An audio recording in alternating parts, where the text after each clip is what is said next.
Welcome to the committee. Thank you, Madam Chair. I always hate to go between members and their lunches, but thank you for indulging me. About 15 years ago, there was really just a case of the paragon of disaster happening within our state when it comes to contracting out, and that was, of course, the famous case of the prison pharmacists. About 15 years ago, the state was approached by a contractor who said, well, you know, you pay the pharmacists who operate in our prison system, and there are a lot of them, you pay them about $75,000 a year. With their benefits and their retirement, that adds up to over $100,000 a year. We can do it cheaper. And the state entered into that contract to contract out our prison pharmacists. And by the time the contractor was done with our state, they were paying their pharmacists $400,000 a year. And obviously that was way more than our existing workforce was getting paid before the contract occurred. And this was not only way more than we were paying them, but when we wanted to go back and rehire them, we had already let them go. So we had let the existing workforce go, and we were stuck with this outside contractor who was paying them this outrageous fee.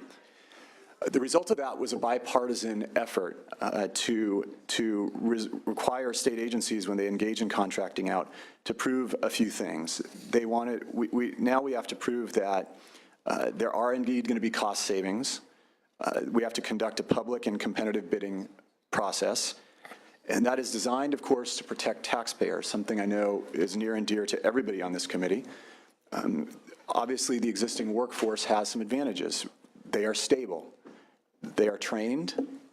We know what the costs are. The costs are eminently knowable, and they're already there.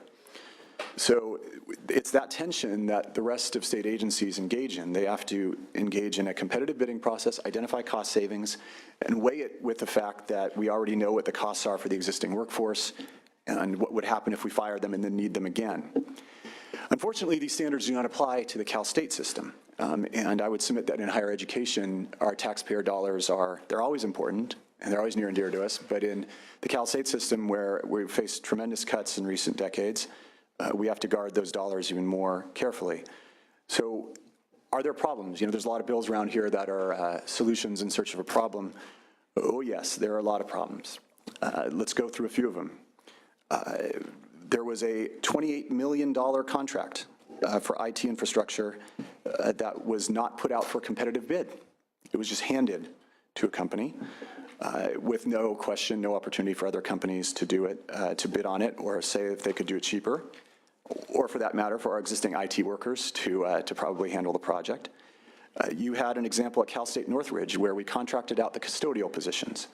We paid a contractor $4.6 million of funds that are earmarked for higher education, and then the company went out of business, and there was nobody to clean up Cal State Northridge.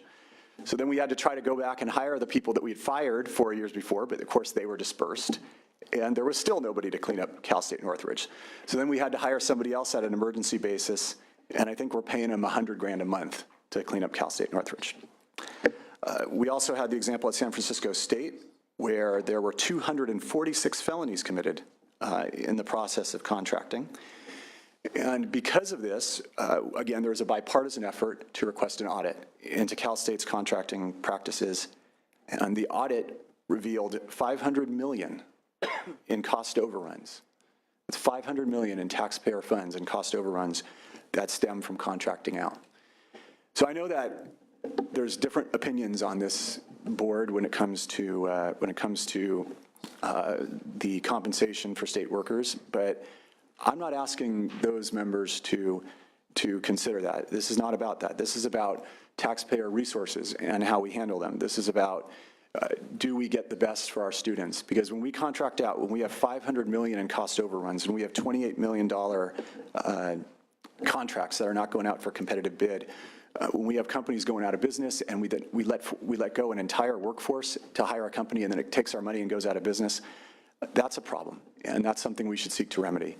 And this bill does that. This bill would simply subject the Cal State system to the same standards that the rest of the state agencies have to follow. And I think it's a thoughtfully crafted and narrowly tailored bill. It will protect our taxpayer dollars where they are needed most, and that's in our higher education system. And I ask for your aye vote. Thank you. In support of the bill. Chair Liu, Vice Chair Huff, David Bella Hawkins with the CSU Employees Union. The opposition is going to argue with you that this is a collective bargaining issue, and I urge you not to be misled. As CSU employees, we don't need this bill. We have provisions in our contract that provide adequate protections for our employees. We would argue, though, that you need this bill, and the public needs this bill. The only way that you and the public hear about the abuse and waste of CSU public dollars is through the media or through a state audit. And unfortunately, the CSU has a long history of examples when millions of tax dollars have been abused and wasted. Money that could have been better spent in our students. The opposition will also argue that this bill impedes on the CSU's right to have budget flexibility. So they, not this body, can determine how state dollars are spent. Why should the CSU be exempt from a set of laws that every other state agency has abided by for 30 years?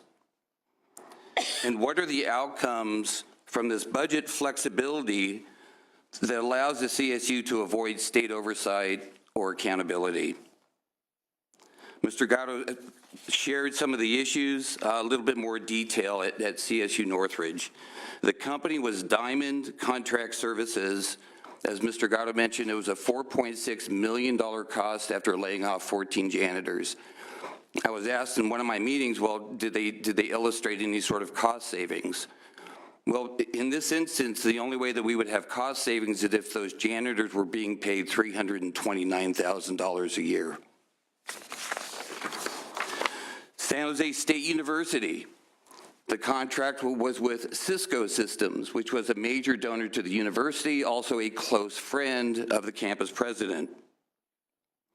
The project was developed largely in secret. San Jose Mercury News quoted, unanswered questions are mounting in San Jose State's handling of $28 million no-bid technology deal as campus leaders stonewall inquiries. What was most troubling to me about this, after spending millions of dollars, they were to develop 51 high-tech classrooms. They did 5.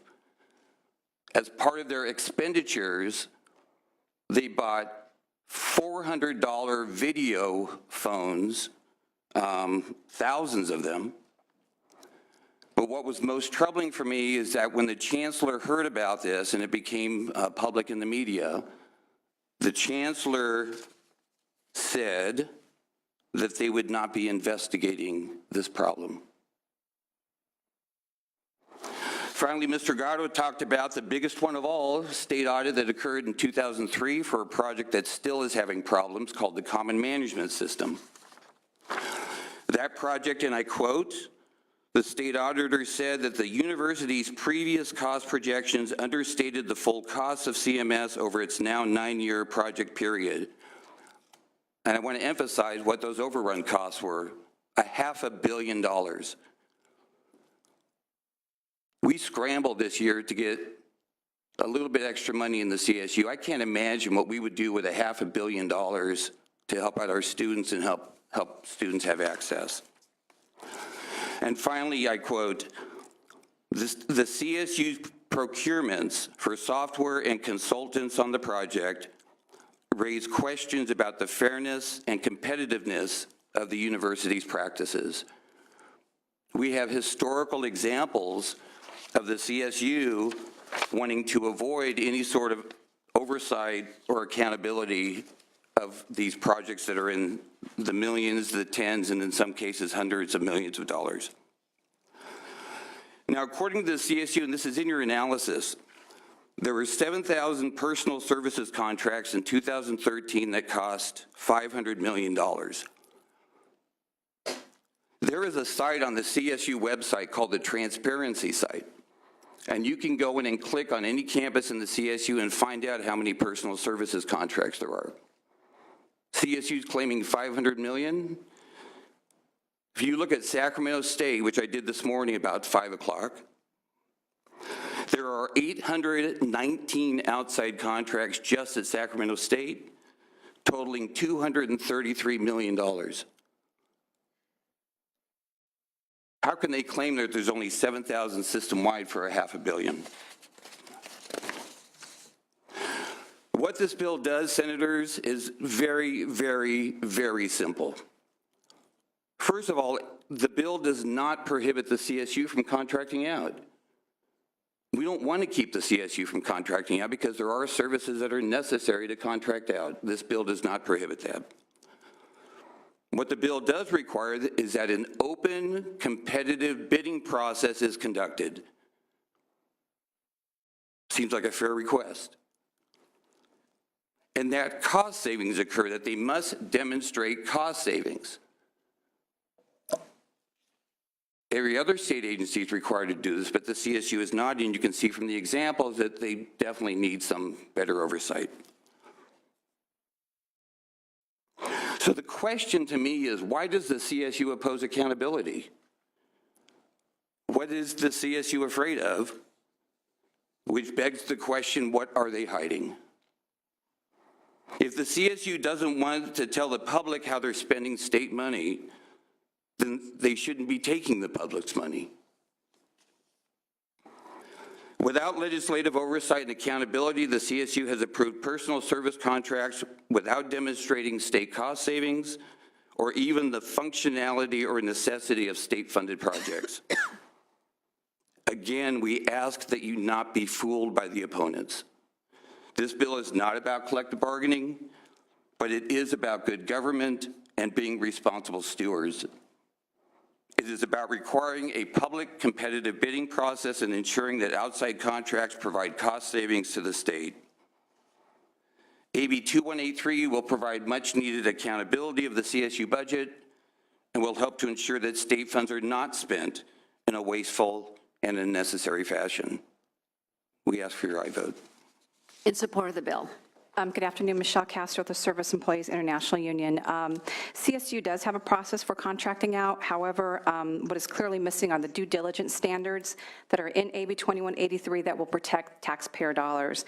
The bill is very similar to other measures that have been recently before the legislature dealing with trial courts, the UC system, libraries, and others. Nothing in this bill is a radical departure from current law. It is modeled off of well-established laws, and clearly the CSU practices necessitate this bill. We ask for your aye vote. Thank you.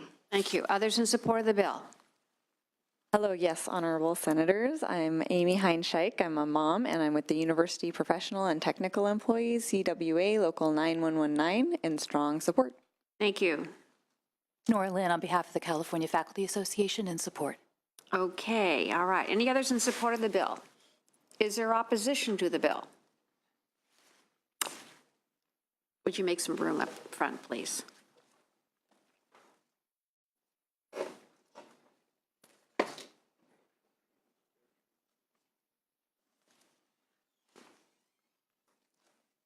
I think we need more room. Thank you. Good afternoon. Andrew Martinez, California State University System. We are opposed to the measure. We do believe that there is protections in place for our employees, and we do believe that there is adequate coverage for all of the employees at the CSU to not be displaced by our current practices. And I'd like to just back up and walk you through what the CSU does at the institution level. First of all, I want to point out to you that this would put into our education code a model of the Civil Service Act, which, per the Constitution, we are excluded from the Civil Service Act. We were explicitly cut out of this section of code because of the unique nature of the institution and what we serve. Going forward, the Master Plan of Education, more than 50 years ago, reiterated that protection of the institution as an independent body, giving us a Board of Trustees that had the authority to govern itself on all measures of employees, purchasing, and so forth. That's spelled out clearly in the master plan. All of the authorities given to the Board of Trustees, a body that is appointed by the governor, 16 members appointed by the governor and approved by this body, are chosen to run as a lay board, the Board of Trustees. Going forward even further, the Higher Education Employee Relations Act was created in the late 70s. It says very clearly that the CSU and all higher education segments should work harmoniously and cooperatively together.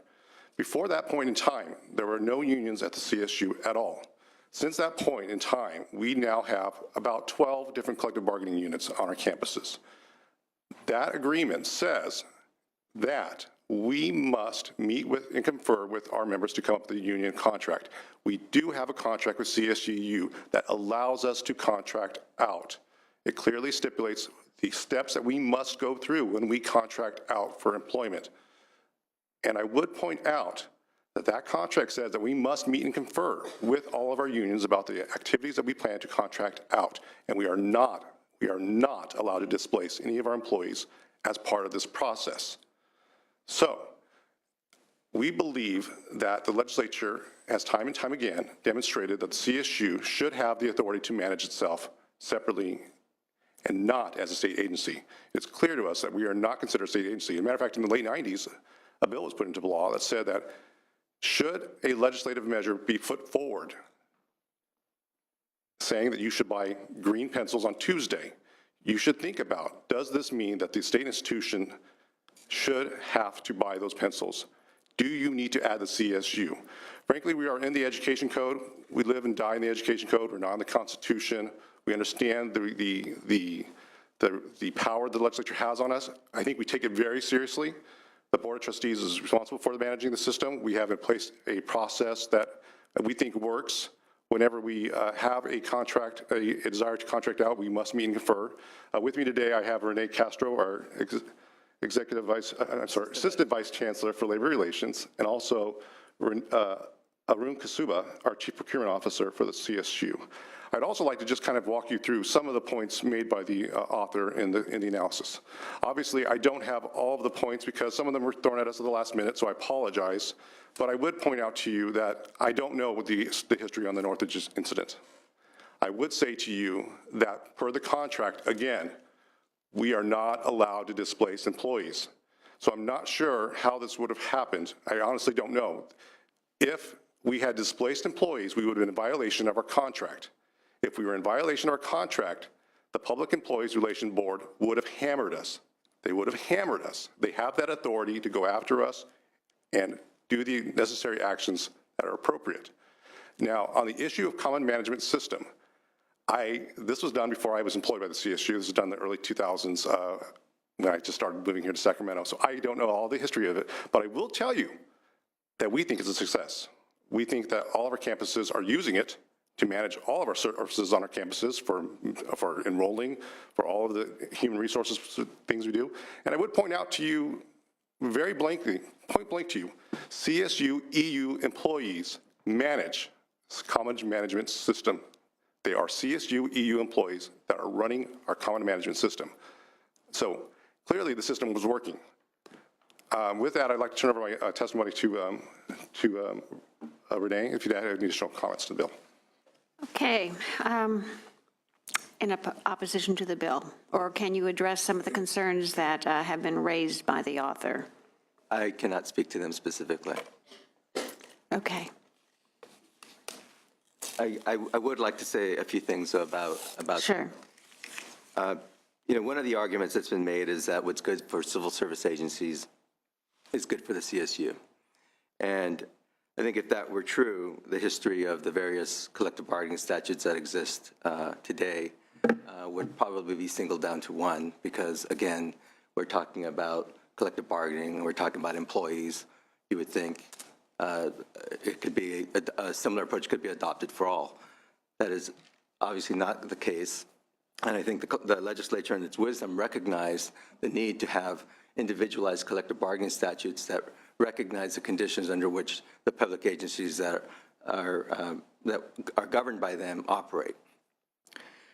At the same time, we have 13 collective bargaining units. And again, same argument, why 13 collective bargaining agreements? The fact of the matter is, again, there are very unique circumstances that drive the provisions in those contracts that are negotiated by the parties. Among those provisions is our provisions related to contracting out, which we've discussed, and we have various provisions in our various collective bargaining agreements that vary, again, dependent upon the needs of the employer and the union, for that matter, with regard to that issue. So you'll have CSUEU's provisions related to contracting out, SETC's provisions related to contracting out, which is our trades group. We have another bargaining unit that also has its provisions related to contracting out. We've managed to sort those issues through collectively and cooperatively, and in a manner that's worked for us for many years and continues to work for us now. One of the things that I actually recognize in the bill itself, frankly, is a reflection of the fact that it works, because some of the language in the bill itself actually is a cut and paste of some of the provisions of our contract. Now, I say that both to highlight the value of the work that we've done at the collective bargaining table, but also to say that there's actually one slight change in what was cut and paste, which I think changes the meaning. And what it does do is create a question about what drives now that process. Do we have the collective bargaining agreement that has a particular set of terms and words, or is it now the legislation that drives and governs the process? Or is it potentially both, because we have a PERB avenue in one scenario, and we have what is an unclear procedural process under the bill, which again has not been defined, so we don't know who the enforcement authority is, we don't know the process for going through any appeals related to this. While we are very familiar with the PERB process and interact with the union successfully in that way, it's unclear what the bill would call for in that regard. So I think there are a lot of issues that are problematic for us. The other issue, as I raised, we're going back again just to that example of the cut and paste, is that our collective bargaining agreements are living documents. We negotiate typically every couple of years. We have a lot of negotiations in between, and those terms change. And I think that to legislate provisions that are essentially a one-time cut and paste of our contract is not going to reflect the reality of what we do on a regular basis in revisiting these provisions to meet the needs of the CSU and the union, for that matter. So those are among the issues I'd like to say. The bottom line is that the process has worked for us with regard to addressing the contracting out issues on a regular basis. We've done that successfully, and we continue to do that today. Thank you for your time. Thank you. Others opposed to the bill? Thank you, Madam Chair. Arun Kasuba, the Chief Procurement Officer at the California State University Chancellor's Office. Just wanted to point out that we do have an existing process for contracting out that involves us in looking at the overall need for the contract, as well as looking at the pricing. We do a public bidding process. We're all part of that whole issue. And when a contract or a set of services involves personnel in any way, we do work with the unions, and we do discuss what the impacts may be and go forward with a plan as to how we should actually be contracting out for that purpose, and if it makes sense or not. So I would say that we are acting on a number of these provisions already today. What this bill will do is add additional overhead for us, which will take away from our effort to try to reduce the costs that we have, and we'll have to focus more on the compliance portions on this bill itself. And I would say that it's unnecessary as a result. Thank you. Okay, all right. Thank you. Any others in opposition to the bill? Any questions or comments from members? Senator Japan. Well, thank you. I actually have a question for CSU, because in the presentation from the proponents of the bill, actually the main emphasis, and I know the opposition mentioned many times that the current collective bargaining agreements, of course, don't allow displacement, but actually that was not the thrust of the proponents' testimony, which was actually about certain standards related to these contracts that wouldn't necessarily be about displacement and some of the union issues, but we think were good contracting practices. Basically, for example, being sure that the savings are going to justify the size and duration of the contract, that the potential for future economic risk in university from increasing contractor rates is reasonable, is going to be minimal, that the nature of the savings, the nature of the contract is such that, given natural variation, that there's actually going to be savings. Those, to me, appear to be good contracting practices and not what issues that necessarily have to be negotiated that the union has to demand from the university, but the university should pursue itself for its own good as, as a public university, and certainly as a legislator, I want to see our public funds used wisely. Can you speak to that, why those provisions are not ones, do you currently have policy that requires this, or why that would be unreasonable for the legislature to ask? Of course, not only of CSU, we already asked that of other agencies, but why that shouldn't apply to CSU as well as a recipient of public funds? Thank you. Yes. We do go through a bid process, and we do look at what the total costs are. And as part of the bid process, we evaluate costs, whether they are internal or external costs for a given product or service that we employ. So we are employing the best practices that we are currently doing today, do focus towards cost, as well as looking at performance and looking at service that is required for a given contract. So I'd say that it's unnecessary for us to be levied a specific set of guidelines to say, you will do it in this manner. This allows us the flexibility to take a look at a variety of different practices that could apply over time for a given product or service. So just to clarify, because you just, do you apply these standards to your current contracting processes? These specific standards, do you apply those and say, if it doesn't show savings, we won't do an outside contract? We do apply savings as a measure, yes. So it's a requirement that the contract has to show savings in your evaluation of the contract before you'd pursue a contract versus bringing the work in-house? And I'll back up and say, is that yes or no? It's not always yes or no, because of the fact that sometimes you're actually looking for a service that the performance is important as well.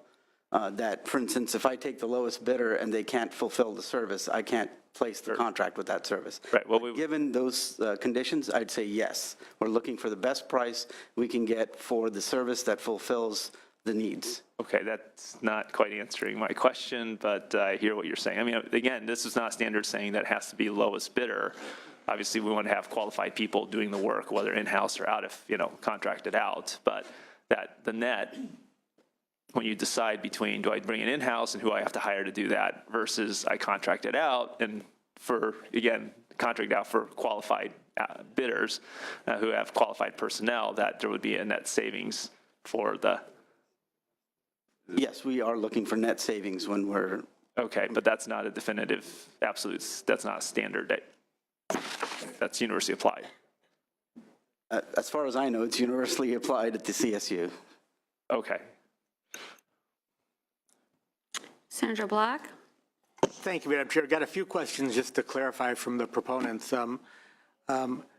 Assemblymember Gatto, you mentioned a San Francisco K-State incident where there were 246 felonies committed, I think you said. I just out of ignorance, can you tell me a little bit more about that? Sure. So this was a 2013 case where you had a former San Francisco State administrative director and a former owner of a waste disposal firm that were arraigned on 246 felony charges for their roles in a scheme to give contracts to this firm over a 7-year period. The administrative director was charged with taking numerous bribes, including a vehicle and monetary payments, in exchange for approving the contracts to this contractor. And they were guilty of 246 felonies? I haven't followed the guilt phase. It's possible the case is still going on, but We really don't know if there were any felonies or not. Yeah, I'm saying that out of the, I'm saying out of an abundance of caution. I'll hastily Google it, or I'll ask my staff to do so while we talk about this. But there were 246 felonies charged. My understanding is the case is still going, but we can get an answer to you for that. And this was for personal service contracts that this bill would have avoided them entering into, despite the felonious nature of the administrator? I think I know where you're going. Obviously, we can't stop somebody from breaking the law, but we can put a measure of oversight on it. if a contract doesn't meet the very basic requirements that are in this bill that are contemplated by this measure, then it could not have been awarded to begin with. And it's our hope that by putting in these standards, which we think are very reasonable, it would avoid that kind of excessive discretion that results in the impetus to bribe somebody and to accept a bribe. And for one of your witnesses, you mentioned a contract between Cisco and San Jose State where there were $400 video phones that were purchased, a whole bunch of them, I guess. Now, would this apply to that? This is personal services, I thought, not products. I can answer that. Personal services is defined as any contract requisition or purchase order under which labor or personal services is a significant or separately identifiable element, so it would cover that contract. I would just note that there is no definition of personal service contracts in the code. It's a regulation. Yeah, it's binding law. Regulations are binding in the state of California as well.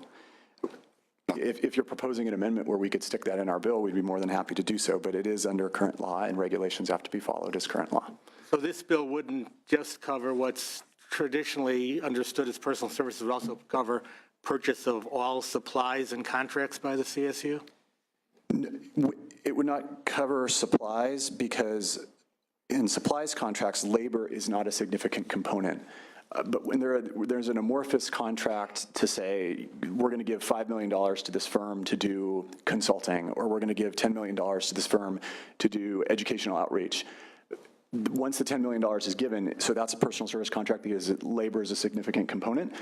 But then at that point, the contractor goes out and buys video phones with some of that money. That's what we're trying to get at. And this would cover those instances. And last question, I noticed in the analysis, the committee has requested several amendments be taken. Where are we on those amendments? Well, one of the amendments would essentially get the bill and turn it into a resolution. You know, if I wanted to run a resolution on this measure, I would have. I think this matter is more important. It justifies more than just a resolution. We are the legislature. Our job is to legislate. Our job is to exercise oversight. We're often told that we don't exercise enough oversight. This bill is an attempt to do that oversight, to actually codify these principles as opposed to asking the university to maybe possibly consider them. You know, it's that old thing whenever you've got a bill on ethics or oversight, when somebody comes in and says, well, yeah, there's no problem, we already do this. And then the answer is always got to be, well, if you already do this, if you already operate under these principles, then why do you have a problem with codifying them? And that's what's before us today, is a codification of these very sane principles, and I think they make sense. So then the amendments are being rejected? Yeah, we can't take the amendments. It would completely gut the bill, and yeah. Thank you. The issue for me, or for the Education Committee, is that it really exacerbates where the authority comes from. So are you going to treat the university as a civil service agency department, or are you going to treat it as an independent entity unto itself with its trustees as the governing, the people who make the decisions? That's basically it. And personal services contracts seems to, I don't know, it keeps on reappearing periodically by the unions, and I don't know whether or not it's just something that they don't like, or, they say they accept it, whatever, but it just seems to me that there's no satisfaction here. Now, I agree about due diligence, and maybe the university does need to do better diligence, but we also have audits. And so all these issues that the Assembly member has brought up, I don't know. We've never asked for audits about what's going on these particular personal services contracts, or have we? We have. In my opening comments, I referred to the audit that uncovered the $500 million. Right, that first one, right. But the rest, there was a series of audits here. I mean, series of what I would call violations of, what you would contract for, expenditure of funds. And you're right, the legislature should have its responsibility to have oversight on these particular issues. But, I am concerned about whether or not this body wants to move the university into a civil service. And as far as I'm concerned, moving it into the Civil Service Act is not exactly a place to go. The state of California has also had issues with their contracts, many issues with contracts, and so, Madam Chair, this bill is in the Education Code. It doesn't move them into the Civil Service Act. but it follows the Civil Service Act. So I'm just concerned about where you really want to go with this, and it's a much bigger discussion than just personal services contracts with me. Well, I can answer that as best I can. Where I'd like to go with this is, I personally believe that the legislature is at its worst when we don't act, when things have been uncovered. I think that there is clearly a problem. I don't think there's anybody on the committee that would argue that with the examples I gave, and I spared the committee the other examples, but we talked about the IT contracts, the janitorial contracts where they were paying a $300,000 per capita basis for the janitors, and by the way, it wasn't going to the janitors. There's clearly a problem. Some of these cases have been identified by the press. Some have been identified by district attorneys. And by the way, I Googled it hastily, Mr. Block, and in April 2015, they did plead guilty to those felonies. So that was a felony conviction in that case. Some have been uncovered by gadflies. Some have been uncovered by audits. We've got this collective history now before us. So the question is, what do we do? Do we ask for another audit next year? Well, we've already got about $600 million in problems we've identified. I think we should exercise our oversight and legislate something which would subject this entity, this institution, which spends taxpayer dollars, subject them to the same standards that we're subject to and that all other state agencies are subject to. I don't think we do. I think that, again, the departure part is who's going to do that oversight? And you're suggesting that the legislature do it, and then what's the point of having a board of trustees? I'm suggesting we pass a law. I mean, the legislature is here to legislate. I mean, that's our job. I'm suggesting we put into statute the principles that the university system has said it has no problem with. They have said that they do this anyway. They have said that So what's the problem? $600 million is the problem. They clearly don't do this anyway. There are massive problems. The answer which the senator from Sacramento asked, I don't think we've heard an answer yet. I don't think that savings are truly identified in these contracts. I think that the evidence we have before us proves that. And we are guardians and custodians of the public fisc. Our job is to step in when we see a problem.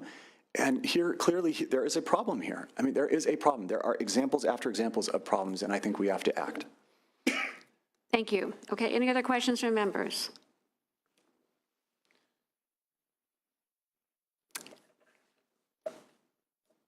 Your due diligence, what would you like to do?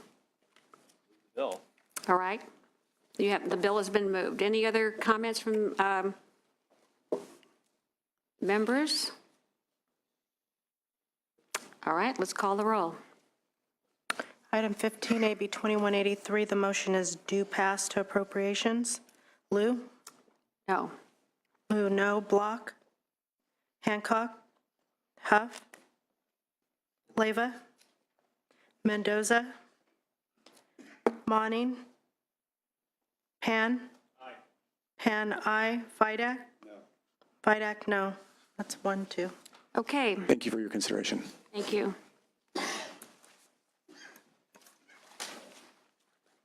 All right, members, that's ending it on a smiley basis here. Let's go back and let's open the books. Okay, let's do consent.